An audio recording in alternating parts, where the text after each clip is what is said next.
Me usa porque eu sou apenas um instrumento, Deus. Usa, Senhor, é uma responsabilidade muito grande estar aqui diante do Senhor e diante desta igreja. Eu, Senhor, sou apenas também um garçom, como eu falei aqui com as nossas lideranças, nós somos garçons, eu sou o garçom maior aqui. Senhor, eu quero servir bem a esta igreja, quero servir bem a esta comunidade, quero poder ministrar, Senhor, a palavra que o Senhor tem com graça, unção, glória. Senhor, não vem de mim, vem do Senhor, que teu Espírito Santo fale com cada um aqui, aquilo que cada um precisa ouvir, em nome de Jesus, em nome de Jesus, amém? Essa semana eu estava com a gente, eu falo isso, né? Eu falava isso para no nosso curso de capacitação ontem aqui. Eu falava assim, nós precisamos estar prontos. Nós todos somos super poderosos em Deus. Somos como super-heróis. Somos incríveis com Deus. Com Deus não tem absolutamente gigante nenhum. Nós tivemos uma série aqui sobre, né, não se deixar intimidar pelos gigantes. Não tem gigante que apareça na tua frente que possa fazer frente para você, por quê? Porque não tem ninguém. Se você está com Deus, Deus não tem ninguém que seja maior do que o Deus, o único, eterno, o soberano. Então não tem nada que a gente precise temer. Então, só que nós temos superpoderes, a unção do Espírito Santo, nós temos isso em nós. Só que tem gente que busca essa unção aqui no culto de domingo, aí sai daqui, ó, renovado, cheio de unção, alimentado. Meu pai falava assim, saco vazio não para em pé.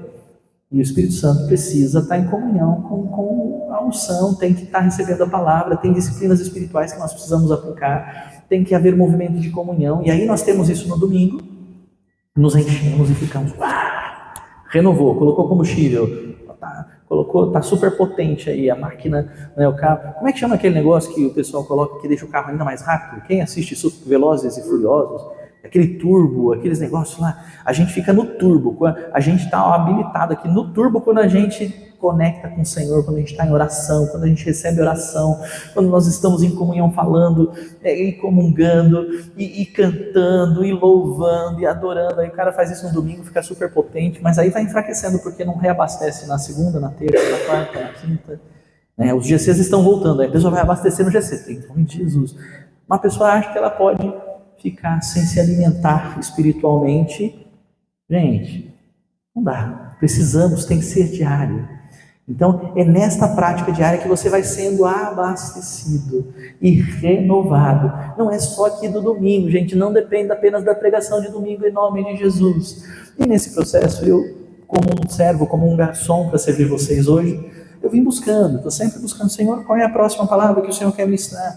E aí, eu estava lendo a palavra no meu devocional, nas minhas leituras bíblicas, e eu estava lendo sobre os milagres que Eliseu fez. Então eu estou lendo o livro de Reis. Então no livro de Reis a gente tem a história de Elias. Elias foi um grande profeta, foi um profeta que foi perseguido ali pelo rei Acabe, por Jezabel, passou por processos de depressão, tem uma história e o Espírito renovou ele, os anjos alimentaram ele, mandaram os corvos trazer comida espiritual para ele, e aí ele foi um dos profetas que realizou grandes milagres.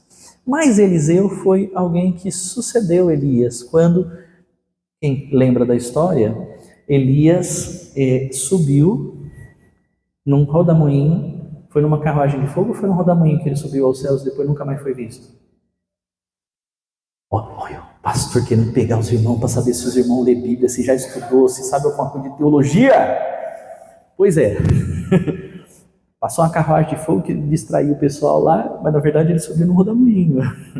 E aí Eliseu estava lá, e Eliseu sabia, porque Elias tinha prometido que se ele estivesse junto com ele nesse momento em que isso ia acontecer, porque ele já sabia que ia acontecer, a unção do Senhor viria, a mesma unção que estava sobre Elias, viria sobre Eliseu, inclusive de maneira dobrada. E foi o que aconteceu. E aí você começa a ler ali em Reis, quando Elias ascende aos céus, né? E Eliseu começa a exercer o ofício de profeta, assim como Elias, sucedendo Elias. Uau, tem uma sequência de milagres fantásticos que Deus realiza através deste profeta.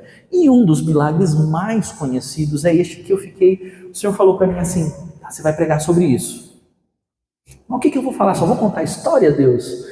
Não tem pontos, eu vou te dar isso. E eu vim buscando essa semana para o Senhor me dar qual era o direcionamento, quais eram os pontos que deveriam ser trabalhados aqui.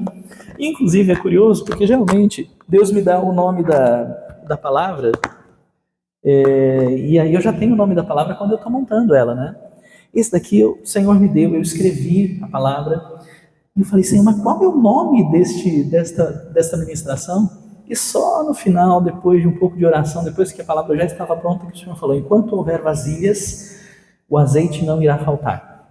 Qual que é o título? Enquanto houver vasilhas. Tem gente que não gosta desse termo, né, vasilha? Eu não sei, eu vim lá de São Paulo, porque eu morava em São Paulo. E lá em São Paulo, lavar louça, a gente fala lavar louça. Quando eu cheguei em São José, já faz 20 anos que eu moro lá, eu começava o pessoal, acho que é porque tem muita gente de Minas, porque pelo que eu identifico, tem algum mineiro aqui? Deixa eu ver. Tem gente aqui que vem de Minas, tem pai mineiro, tem alguém? Não, nossa, São José tem ali, tem aqui. Lá em São José tem muito de Minas, muita gente de Minas. E o pessoal fala assim, lavar vasilha. Tem gente que detesta lavar a louça. Você sabe que lá em casa, se eu precisar ajudar, e quando eu preciso ajudar, a gente trabalha muito, né? A gente ajuda em casa assim, gente, em nome de Jesus, ajudamos. Mas, por exemplo, muita gente, inclusive minha esposa, não é fã de lavar louça, lavar vasilha, né? E eu nunca me importei. Você sabe que é uma das coisas que eu faço até, às vezes eu quero dar um tempo no trabalho, que eu estou trabalhando no computador, estudando, montando alguma apresentação, preparando alguma aula. Eu falo, a cabeça está cheia, deixa eu lavar tem umas louças lá para lavar, vou lavar lá. Eu falei assim, Deus Pai, creio em Deus Pai, pastor, lavar louça para espairecer? Não, mas é gostosinho, é bênção, né? Então tem gente que não gosta. Mas esse é o termo que aparece. Você vai ver em algumas versões diferentes, o termo vasilha nesse texto que a gente vai ter como base, vai mudar, né? Pode ser recipiente que apareça, pode ter alguns outros termos. Mas eu gostei desse termo, está na Bíblia NVI, a nova versão internacional, e eu vou usar. E o texto que relata esse milagre é 2 Reis, capítulo 4, versículos de 1 a 7. Eu quero começar lendo para você relembrar, e quem não conhece, conhecer. Que milagre foi esse que aconteceu ali através deste profeta chamado Eliseu? Certo dia, a mulher de um dos discípulos dos profetas foi falar a Eliseu. Então, você vai ver aqui que havia, quando você vê isso numa Bíblia de estudo, etc., você vai entender que havia uma escola de profetas. Teve até uma igreja aí conhecida aqui no nosso âmbito nacional, que tem um trabalho de preparação de líderes que se chama Escola de Profetas. E de fato havia uma escola de profetas, um grupo de profetas, uma espécie de associação de profetas na época. Não sei quantos aqui acompanham a leitura bíblica anual da Lagoinha, nós estamos, por exemplo, lendo, entre alguns livros, o livro de Amós. Amós foi um profeta que não fez parte da escola de profetas, ele era considerado um dos caras, um caipirão, assim, né, que não teve uma formação, uma capacitação, mas Deus escolheu para ser um profeta mesmo sem ter passado por esse grupo, por esse preparo, né, ministerial. Mas aqui havia um grupo de discípulos ali dos profetas que eram treinados, eram preparados, e aí conta aqui, relata o texto, que um dos discípulos, que faziam parte desses profetas ali de Israel, a mulher deles, o seu marido veio a falecer, e aí ela diz assim, teu servo, ela vai lá para Eliseu e fala, o que está acontecendo? Vou te contar o que está acontecendo.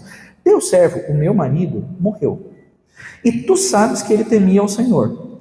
Mas agora veio um credor, dizendo, alguém que disse assim, olha, teu marido tinha uma dívida comigo, e ele está querendo levar os meus 2 filhos como escravo. Só para você entender, havia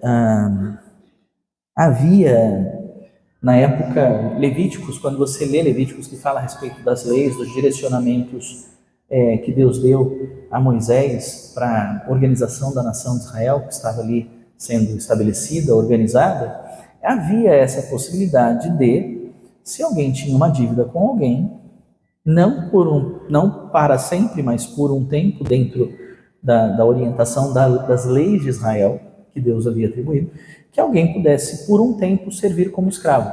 E a pessoa não tinha como pagar, então ele se colocava à disposição e servia como escravo por um determinado período de tempo. Então, essa pessoa, usando desta lei que havia, falou assim, olha, seu marido devia, você não tem como pagar, ele morreu, vou levar teus 2 filhos como escravo. E ela foi desesperada a falar com Eliseu. Eliseu, como é que pode? Vai deixar isso acontecer?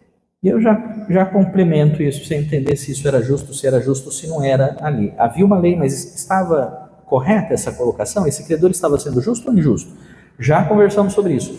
Mas vamos lá ao versículo 2. O versículo 2 diz assim: Eliseu perguntou-lhe então, como eu posso te ajudar? Diga-me, o que você tem em sua casa?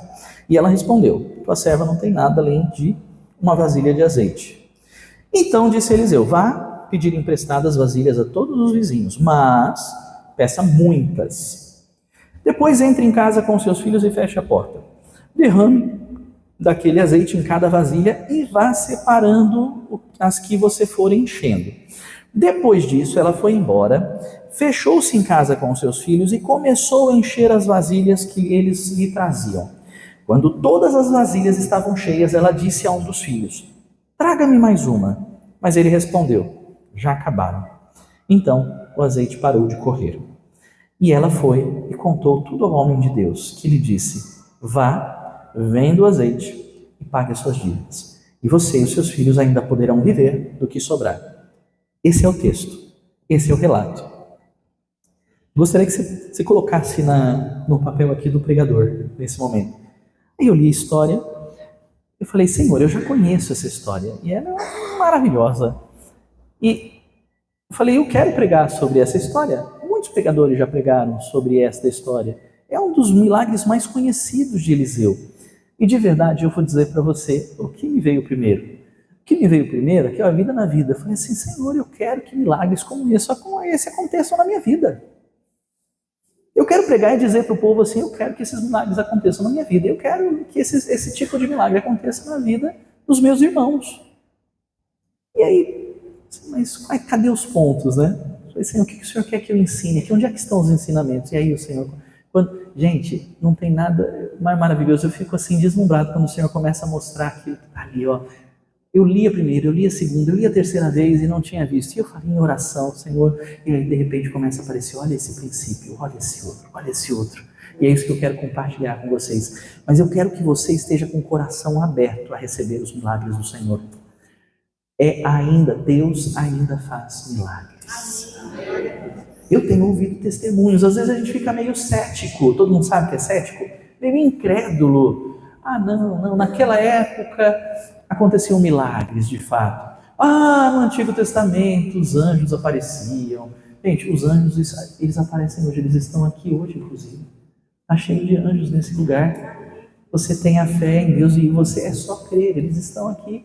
Ainda que o Senhor não abra os teus olhos espirituais, os anjos estavam adorando aqui, enquanto nós estávamos adorando aqui, desde o início do culto, os anjos estavam adorando junto.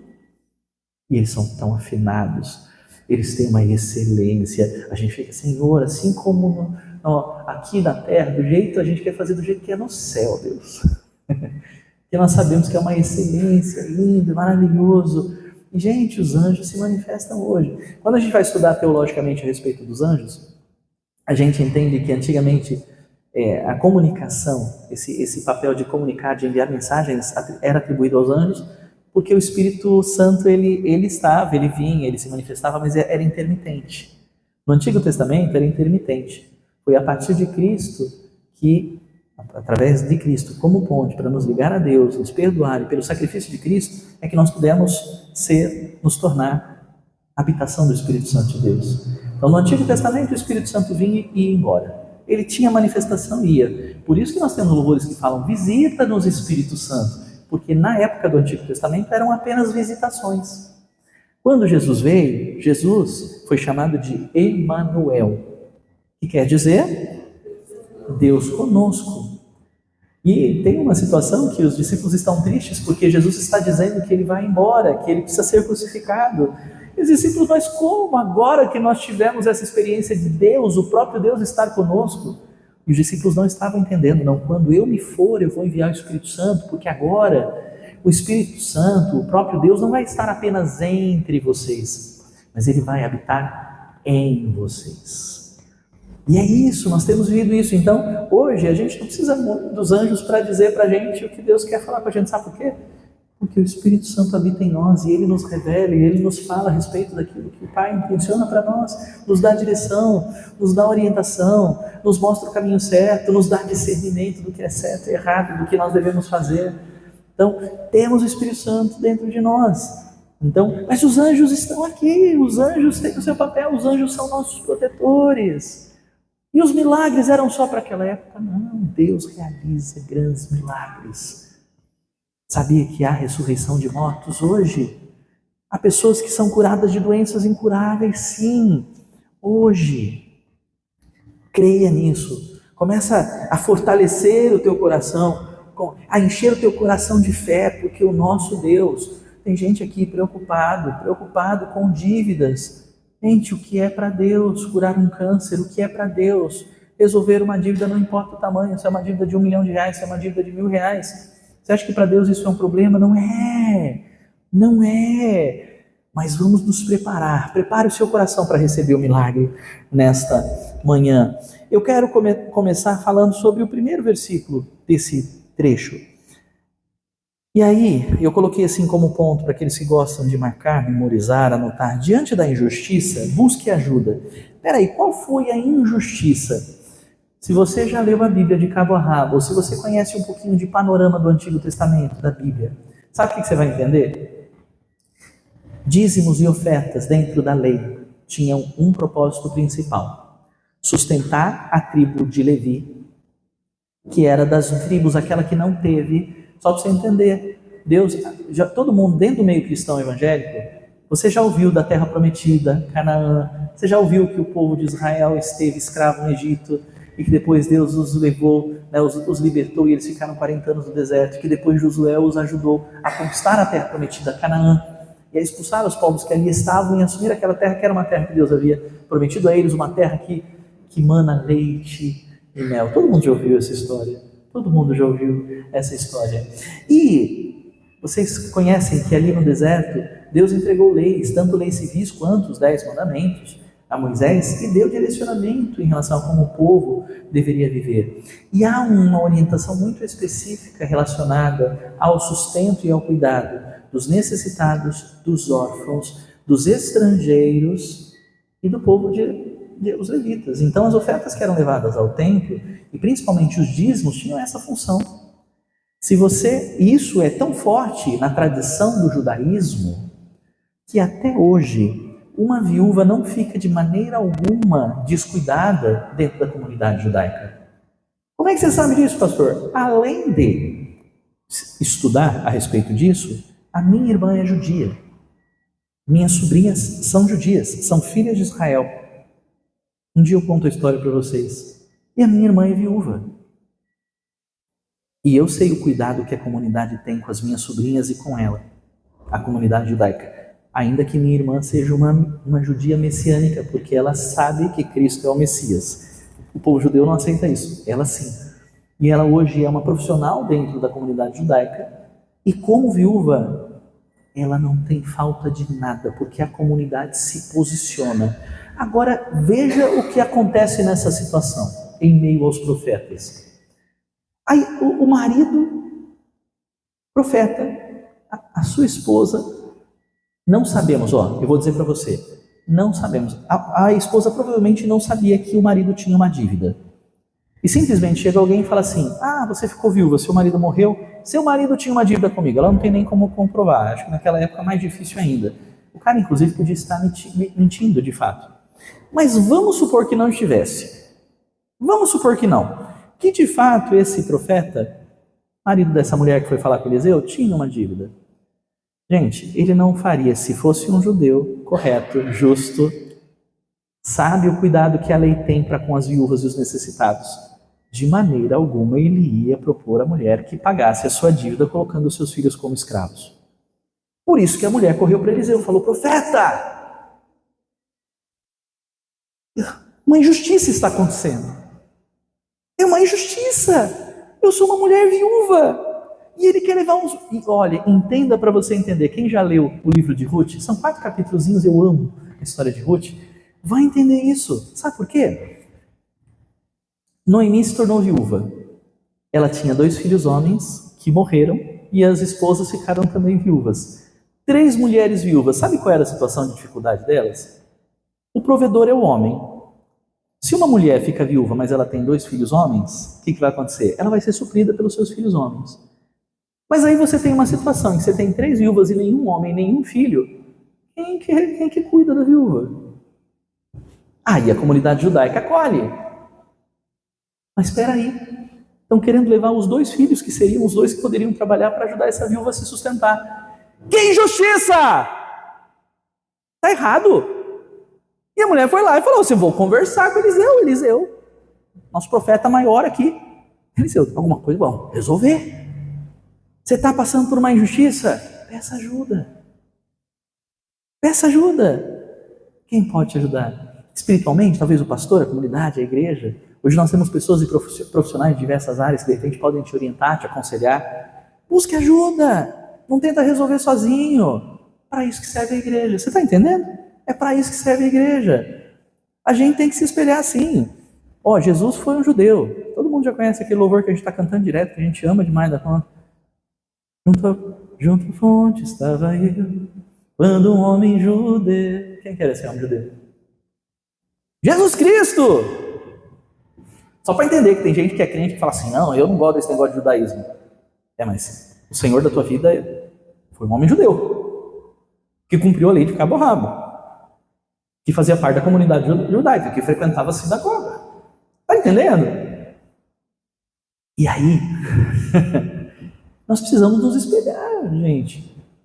Assim como a comunidade judaica, algumas outras comunidades que servem como referência para a gente, assim como a Bíblia nos ensina nos princípios da palavra de Deus e como deve ser a igreja, assim como a igreja primitiva de Atos dos Apóstolos, todos apoiavam um ao outro. Não tinha um que tivesse uma dívida, um problema que se ou apoiava, o outro ajudava, o outro sabia, o outro colaborava, a igreja se juntava, todo mundo vivia bem, porque um apoiava o outro. Está acontecendo uma injustiça, e deixa eu dizer uma coisa para você, se você não está passando por nenhuma injustiça no momento, posso falar a verdade para você? Em algum momento, se você já não sofreu injustiças, você vai sofrer. Sabe o que eu falava? Eu vou falar uma coisa para você, vou te preparar, tá? Posso te preparar? Posso preparar você para o que vai vir para o futuro? Igreja Lagoinha está surgindo neste lugar. Quem me conhece, quem sabe, desde que eu estou aqui como pastor, eu sempre falo a mesma coisa. A gente está aqui para nos unir às igrejas de Cristo neste lugar. A gente não está aqui competindo, a gente não está aqui para roubar membro de outra igreja, a gente não está aqui para ser a igreja exclusiva ou a melhor igreja da Pindamonhangaba. Não, porque a melhor igreja é a igreja de Cristo, a gente só faz parte dessa comunidade. A gente está aqui para fazer força junto, para trabalhar junto em prol do reino. E eu vou falar o seguinte, a Igreja Lagoinha é uma igreja muito cuidadosa, muito ética, muito correta. A gente quer fazer tudo errado. Tudo errado, está errado, em nome de Jesus. A gente quer fazer tudo certo, nada errado. De acordo com a lei, nada pode passar. Porque nós temos uma reputação a zelar, um zelo, nós representamos o reino de Deus. Aí, eu estava falando para a nossa liderança ontem no treinamento. Nós vamos fazer tudo da melhor forma possível, evitar ao máximo qualquer tipo de erro, vamos fazer tudo dentro da legalidade. E eu vou falar que ainda assim vai ter gente falando mal da gente. Se um dia você que já faz parte da Lagoinha, ou você que talvez decida fazer parte da Lagoinha em algum momento, posso falar uma coisa? A gente vai falar mal da comunidade, da igreja, do pastor, ainda que não haja motivo nenhum. E sabe qual é a minha orientação para todo mundo? Deixa Deus te defender. Salvo se você estar errado, aí eu vou, se de fato você cometeu um erro, cometeu um pecado, representou mal o reino e a Lagoinha, eu vou falar assim, reconheça o seu erro e peça perdão. Salvo essa condição, você vai lá ficar perdendo o seu tempo, a sua energia, enquanto a gente pode estar trabalhando em prol do reino. O diabo vai tentar te distrair de todas as maneiras para você representar no mal, ou não ter foco na obra, ou deixar de fazer o que você está fazendo com excelência e fazer meia boca. Sabe por quê? Porque você vai começar, estão falando mal, deixa eu defender a Lagoinha, deixa eu defender Deus. Deus não precisa de defesa, você está entendendo? E aí a gente fala injustiça. É injustiça alguém falar mal de você se você fez tudo certo e alguém vai lá e fala que você fez errado? É injusto. Mas você precisa se preocupar em se defender? Pode deixar que Deus te defende. E se for alguma coisa no âmbito que precise de algum movimento até jurídico ou coisa do tipo, temos profissionais aqui que vão nos apoiar nesse sentido. E se preciso for, nós vamos acionar a lei sim, mas sempre de maneira ética, comprometida, buscando representar o reino de Deus da melhor forma possível. Então Não se preocupe, se não está vivendo injustiças, vai passar em algum momento por uma situação de injustiça e deixa Deus defender a sua casa, sua causa e sua casa, mas peça ajuda. Estamos de acordo? Ok, primeiro ponto. Tá? E aí nós vamos para o segundo ponto aqui, ó. O que você tem na sua casa? Porque a mulher vai e fala: profeta, Eliseu, eu preciso da sua ajuda, por favor, o que eu vou fazer? Vão levar meus 2 filhos, aqueles que vão me ajudar a me sustentar agora, porque eu não tenho mais marido, e é injustiça. Eu falo: o que você quer que eu faça por você? Sabe que é o típico palavra de vendedor? Sabe que isso aí a gente podia fazer até um treinamento de venda aqui, não? Como eu posso te ajudar? E ele faz isso, mas ele já faz uma segunda pergunta. O que você tem na sua casa? Peraí, eu estou dizendo que eu estou passando por uma injustiça, estão querendo levar meus filhos. Por que o profeta pergunta para ela o que ela tem na casa? Sabe o que é? Vamos para a resposta? Eu acho interessante, porque a primeira coisa que ela fala é: não tem nada.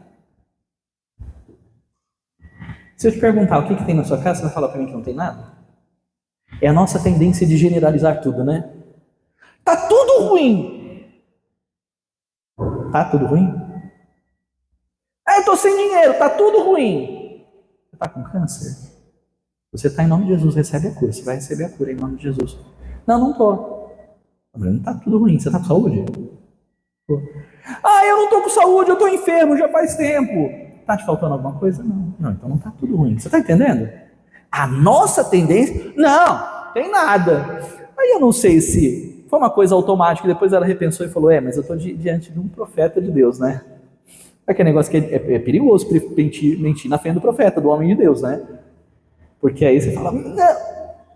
Ontem nós relembramos, e justamente essa música que eu citei agora, do homem judeu, né, fala sobre a mulher de Samaria. Imagina, a mulher lá, Jesus perguntou para ela: vai lá. Não, falou para ela assim: chama o seu marido lá. Gente, ela não sabia que estava diante do profeta de Deus naquele momento, de um profeta, e mais do que profeta, era o próprio Messias, era o próprio Cristo, era o próprio Deus que estava ali na frente dela. Vai lá e chama o marido. Gente, ela não arriscou. Ela estava suspeitando que aquele homem ali era diferenciado. Não era simplesmente um homem judeu comum, tinha alguma coisa diferente daquele homem ali. Era o próprio Cristo, mas ela não estava identificando ainda. Mas eu vou mentir, vou falar que eu não tenho marido não. Ela foi sincera. Aqui eu imagino assim: poxa, a mulher falou assim: poxa, eu estou diante de Eliseu, é o profeta, né, de Deus. Eu não tenho nada. Bom, peraí, nada, eu não tenho. Na verdade, aí ela fala, né, eu tenho uma vasilha com azeite. Aliás, para não deixar passar o meme e a piadinha do momento, né, posso. O pastor pode brincar também, não pode? Porque o Espírito Santo tem esse senso de humor, né? A pessoa tinha uma vasilha de azeite em casa. Ela tinha mesmo assim, que mais ou menos aí uma barra de ouro em casa. Hoje em dia, o azeite que a gente pagava 12, 15 reais, 16 reais, cara, a gente tá pagando 60 reais no azeite. Até que, se o preço fosse equivalente naquele período, ela tinha até que uma vasilha de azeite. Tenho nada. Não, pensando bem, eu tenho uma vasilha de azeite em casa. Poxa, já tem alguma coisa, né? E aí eu vou dizer para você o seguinte: o que Deus falou comigo quando eu estava lendo esse trecho? Deus quer aumentar o seu azeite exponencialmente. Isso é palavra profética. Eu estou ensinando, mas eu estou profetizando. Você tem que entender isso. A maior profecia que nós temos é a palavra de Deus. Deus quer aumentar o seu azeite exponencialmente. Não, mas eu perdi, eu não tenho azeite. Você tem. Mas eu estava meio desviado, meio desigrejado, meio abandonado, meio de canto, meio... Tem ainda um pouquinho de azeite aí. E aí? E dependendo do que você decidir fazer agora, até o finalzinho, que já estamos caminhando para o finalzinho desse culto, esse azeite vai começar a fluir. Ele tinha parado, ele estava esgotado. Você só tinha realmente uma vasilha de azeite, um pouquinho só. Só que, dependendo da maneira como você se posicionar nessa manhã, seu azeite vai começar a fluir, e você vai transbordar. Então vai depender do seu posicionamento agora. Tá? Mas Deus quer aumentar o seu azeite exponencialmente. Mas para isso, ponto 3 aqui, você vai ter que, 2 coisas: quebrar o seu orgulho e exercitar a sua fé. Por que quebrar o seu orgulho? O que você tem em casa? Nada. Não, pensando bem, eu tenho uma vasilha de azeite. Ok, então o que você vai fazer? Bate na porta de todos os vizinhos. Gente, eu não sei como era exatamente na época, não vou dizer hoje. Nem todo mundo tem contato com os vizinhos. Lá onde eu moro, é uma rua, e é uma rua só residencial.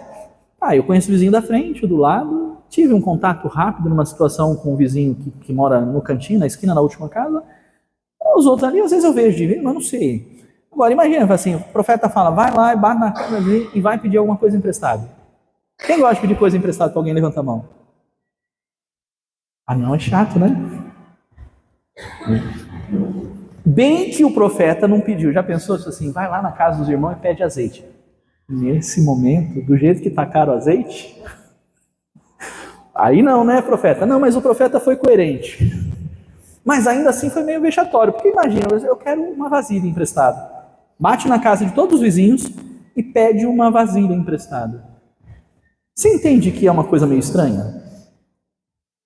E até trazendo para a atualidade, seria até curioso se a gente...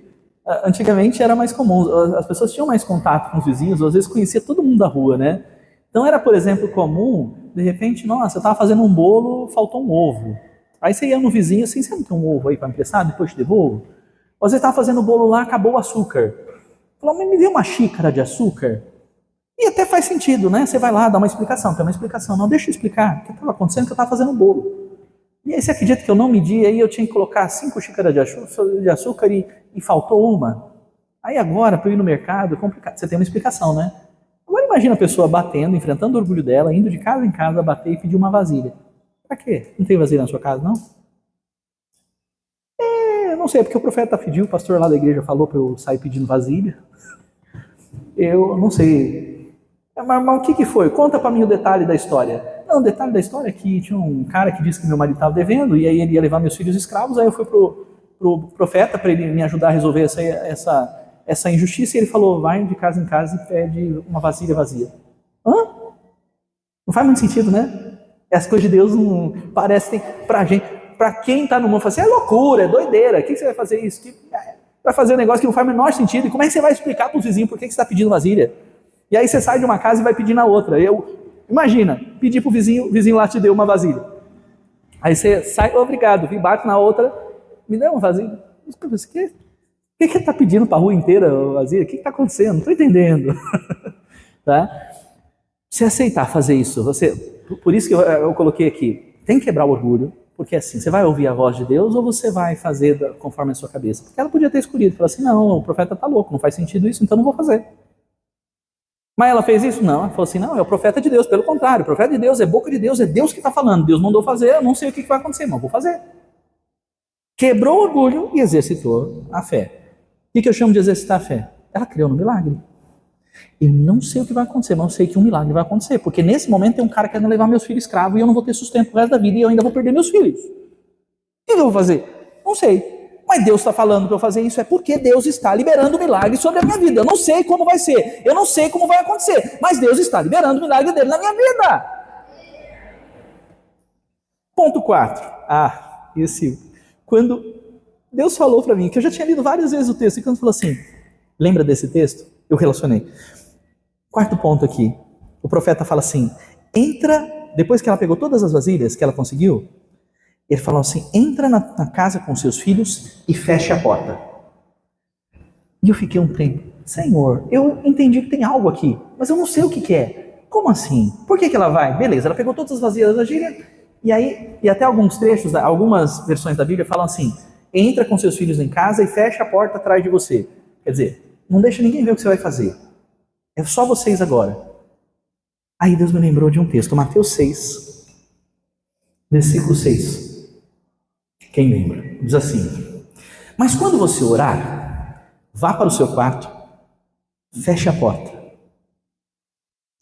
Interessante esse detalhe, porque ele poderia ter falado só, entra na sua casa com as vasilhas e com seus filhos.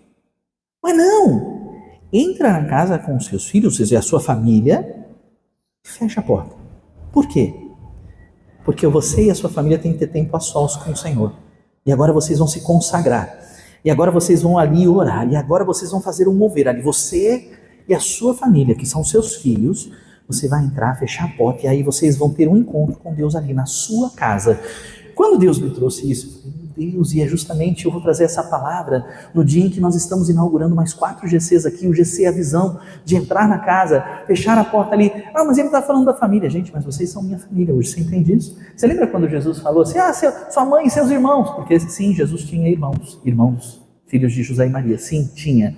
Tá? E a Bíblia fala, sua mãe e seus irmãos estão ali. Jesus estava fazendo a obra, Jesus falou assim, minha mãe e meus irmãos, sabe quem são? Ah, eles também são, mas todos vocês que estão aqui. E sabe que a extensão da sua família, quem ainda não viveu isso, eu falava isso acho que na semana passada, pessoal, eu falei assim, a gente tem costume de chamar o outro de irmão, e virou tão banal isso para quem é crente há bastante tempo, que o cara não entende o significado disso. Você está chamando outro de irmão, você está dizendo assim, você é minha família, você é sangue do meu sangue, estamos juntos. E aí quando você entra num espaço de GC e fecha a sua porta, você vai ter um encontro com Deus ali, você e a sua família, e seja qual for o milagre que você precisa, vai acontecer. Quando você orar, vá para o seu quarto, fecha a porta e ore ao seu pai. E a direção do Eliseu faz, nesse momento, eu quero que você feche a sua casa, vai lá com essas vasilhas, o milagre vai acontecer, mas vocês precisam se consagrar, vocês precisam se reunir em família, fecha a porta, não tire toda, sabe o que significa fechar a porta também? Tira toda a distração. Eu sou professor, quando eu estou em sala com as crianças, dando aula, minha aula de inglês, se eu deixo a porta aberta e os outros meninos lá da outra sala saem de intervalo e tal, gente, não tem como eu conter e não fazer com que o aluno vai distrair, os alunos vão ficar olhando, vai dar tchauzinho para quem está lá do lado de fora, vai ter um molequinho que vai entrar lá na frente da sala e vai chamar a atenção dos alunos fazendo graça. E eu fecho a porta para não ter distração nenhuma, para que eles estejam completamente focados. Deus está falando, fecha a porta, se coloque diante de Deus, mas não faz isso só com a sua família. Você quer receber o milagre? Sim, o texto de Mateus fala, você vai ter os momentos que você vai fazer isso só você e Deus. Mas eu estou falando, há quanto tempo você não faz isso com a tua família? Você entra no teu quarto, fecha a porta, você, sua esposa, seus filhos, e se consagra, e ora, e busca. Você está aí reclamando, Deus não está fazendo, Deus não está realizando, Deus não está acontecendo, mas quanto tempo faz que você já não faz isso? Olha, nós não somos o crente religioso que se ajoelha a todo momento para orar, mas gente, é uma prática abençoada. Quantas vezes eu fiz isso com meu pai, com minha mãe, com meus irmãos? Quanto tempo faz que você não se ajoelha? Não precisa ajoelhar no chão totalmente, vou dar a dizer, olha como nós somos bonzinhos aqui, olha a disciplina espiritual hoje, como é tranquila. Você pode ajoelhar e colocar uma almofadinha, você pode ajoelhar em cima de uma almofadinha, mas quanto tempo faz que você não se ajoelha num cômodo junto com a sua família e ora e chora diante do Senhor? É momento de fazer isso. É momento de voltar a fazer isso. Entra na sua casa com seus filhos, com a sua esposa, fecha a porta. Você, sua família e Deus, fecha a porta atrás de você. E a unção será acrescentada sobre a tua vida. E entenda, a unção de Deus. O azeite representa a unção. Unção, entre outros significados, significa capacitação. E aí eu vou para o quinto e penúltimo ponto. Enquanto houver vasilhas, é o nome da palavra de hoje. Enquanto houver vasilhas, o azeite continuará a fluir. Agora presta atenção no que o Senhor me falou nesse trecho. Há muitas pessoas, vasilhas vazias. Pessoas que estão praticamente vazias, esperando que o azeite que o Senhor vai transbordar e encher e multiplicar na tua vida se derrame sobre a vida delas. É para isso que vocês, garçons, líderes, anfitriões de GC, estão sendo preparados. Você tem que buscar o Senhor na sua casa com a sua família. Vocês, anfitriões, buscar o Senhor na sua casa, na sua família, junto com a sua família, para que você possa, esse azeite vai começar a fluir, e ele não vai parar enquanto houver vasilhas. E vai haver vasilhas. Sabe quantas pessoas estão necessitadas de Deus neste mundo? Perdido. São muitas. O que aconteceu ali do filho? Busca mais uma vasilha. E aí a mulher falou assim, não tem mais. Eu vou dizer para você, são quase, não, já são, né? Eu acho que já são 8 bilhões de pessoas no mundo. Acho que a gente já ultrapassou ou chegamos perto disso. É muita gente, e muitas pessoas sedentas de Deus. E se você não busca Deus e não se enche dessa unção, dessa capacitação, tem um monte de vasilha vazia, clamando, pedindo, sendo injustiçado, e você tem a unção do Espírito Santo de Deus. Você tem o Espírito Santo fluindo dentro de você, e há muitas vasilhas vazias precisando receber desta unção, deste azeite. Permita-se ser usado. Aleluia, há muitas pessoas, vasilhas vazias, esperando você derramar azeite sobre elas. E agora presta atenção nessa última palavra profética.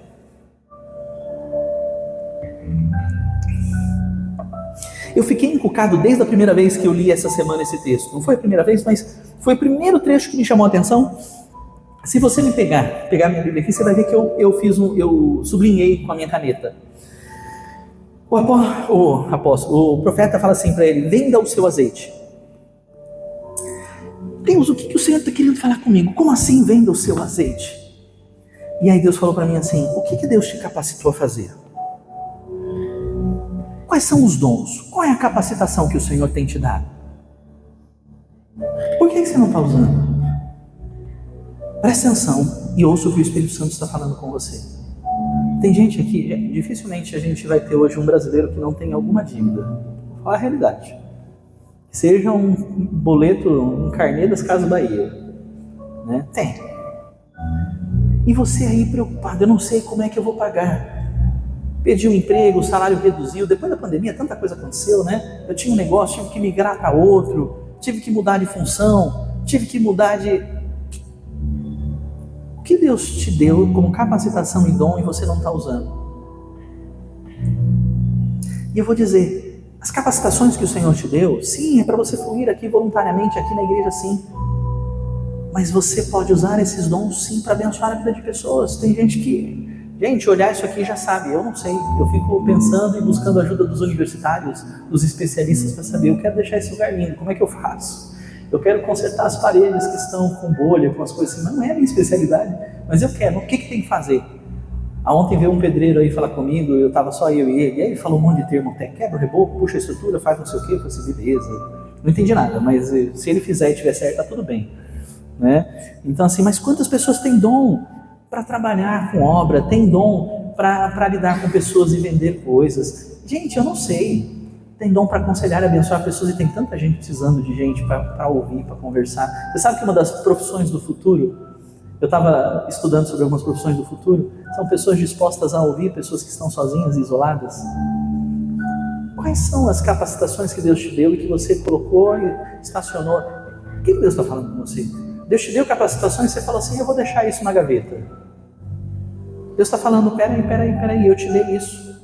E isso pode te prosperar, você pode monetizar isso. Monetização é um termo bastante recorrente hoje no marketing digital. Você pode monetizar isso. Deus te deu essa capacitação para que você possa ser próspero, para que você possa abençoar pessoas, para que você possa sustentar a tua casa. E aí eu pergunto: qual é a capacitação que você enterrou e não está usando? Qual que foi a capacitação que o Senhor te deu? Você falou assim: eu prefiro não desenvolver, vou deixar na gaveta. Qual? E o profeta está dizendo, e a palavra profética está dizendo: venda o seu azeite, use essa capacitação, tira da gaveta, desenterra. E aí eu vou dizer para você: use o teu dom com unção, orando sem cessar, em comunhão com Deus e sua família, pague as suas dívidas. E eu vou dizer, olha, o que o profeta termina dizendo assim: o azeite vai durar enquanto você viver. O azeite não vai parar de fluir. O azeite não vai parar de fluir. O azeite não vai parar de fluir. Em nome de Jesus. Você pode ficar em pé, vamos orar. Aleluias.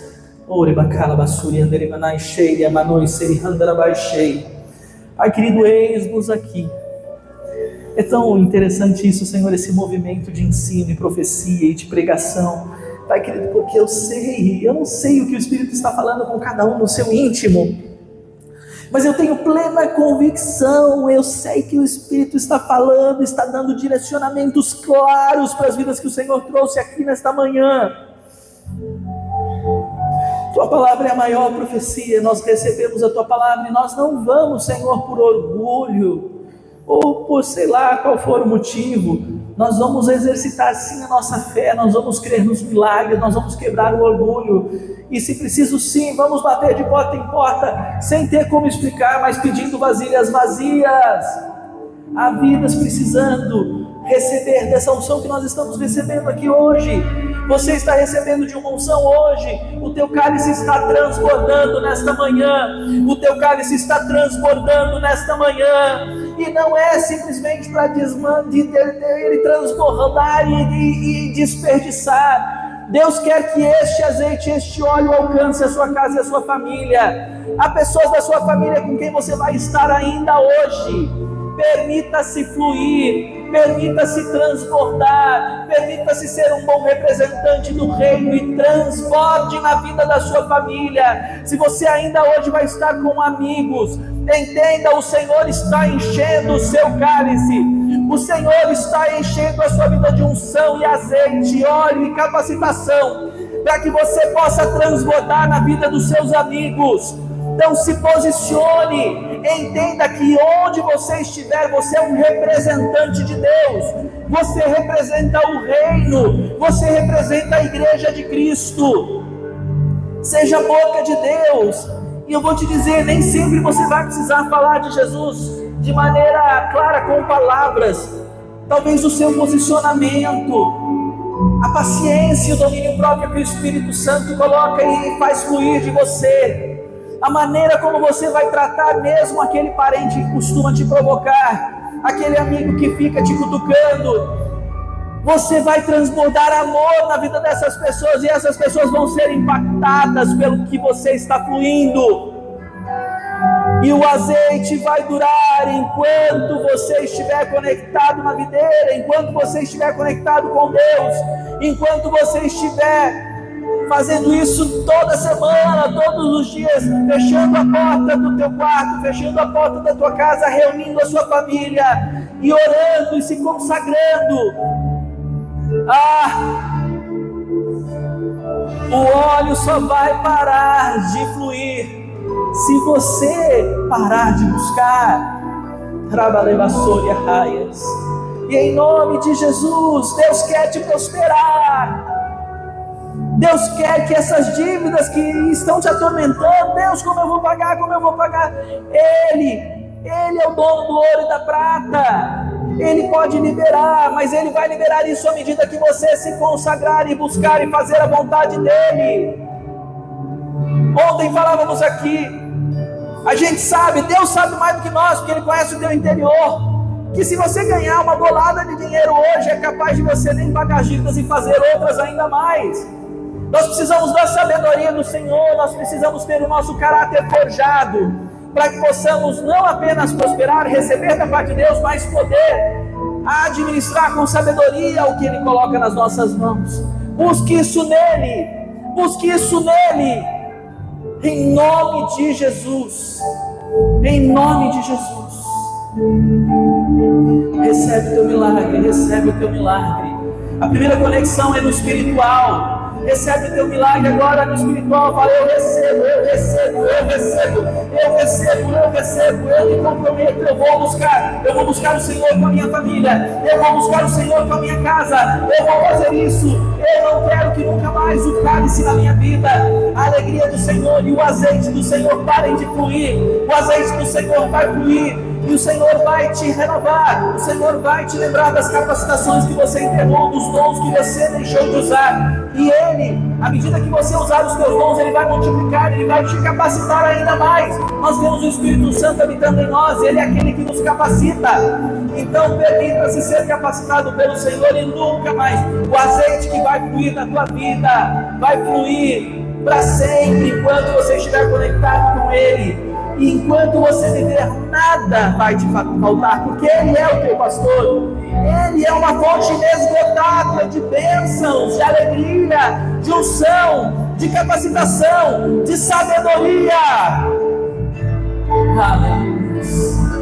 Em nome de Jesus, nós oramos, Senhor, e te agradecemos por este domingo de bênção.